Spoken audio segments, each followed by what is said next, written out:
নমস্কার বন্ধুরা, আমি বিকাশ। আপনারা দেখছেন তোমার আমার নিউজ। আমরা চলে এলাম আজকে আবার একটি নতুন ভিডিও নিয়ে।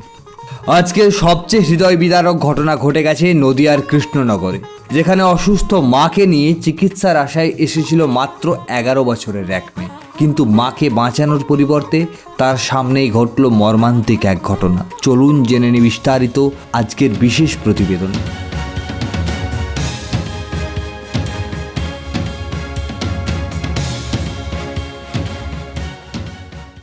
তেহট্টির তরণীপুর থেকে কৃষ্ণনগর আসছিল ৪৫ বছরের জাহিরা বিবি। সঙ্গী ছিলেন তার একমাত্র নাবালিকা মেয়ে।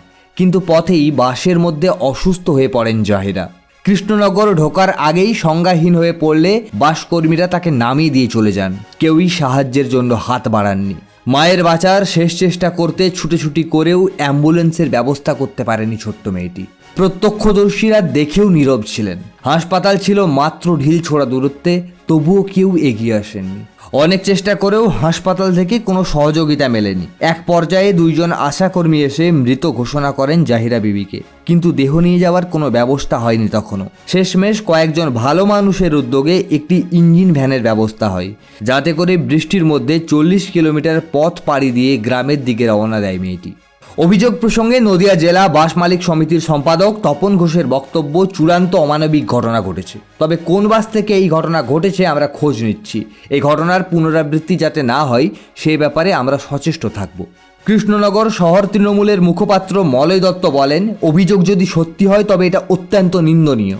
পুরসভার টাকায় চিকিৎসকেরা মাইনে পান, কর্মীদের বেতন হয়, এত টাকা খরচ হচ্ছে, এরপরেও সাধারণ নাগরিকেরা ন্যূনতম পরিষেবা পাবে না? এটা হতে পারে না।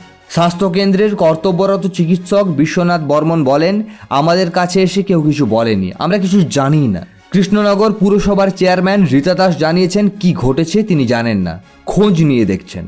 এই মর্মান্তিক ঘটনাটি বাংলার বিবেককে নাড়িয়ে দিয়েছে। একটি 11 বছরের মেয়ের সামনে তার মায়ের মৃত্যু, অথচ কেউ এগিয়ে এলো না। এটাই কি আজকের সমাজের চিত্র? আপনার কি মনে হয়? কমেন্ট করে জানাতে ভুলবেন না। আমাদের দ্বিতীয় বিশেষ প্রতিবেদন, দুর্গাপূজা কার্নিভাল। শনিবার রেড রোডে বর্ণাঢ্য শোভাযাত্রা।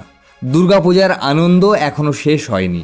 রবিবার রেড রোডে অনুষ্ঠিত হতে চলেছে দুর্গাপূজা কার্নিভাল, যেখানে অংশ নেবে প্রায় 100টি পুজো কমিটি। হ্যাঁ, প্রতি বছরের মতো এবারও রাজ্য সরকারের উদ্যোগে আয়োজিত হতে চলেছে দুর্গাপূজা কার্নিভাল।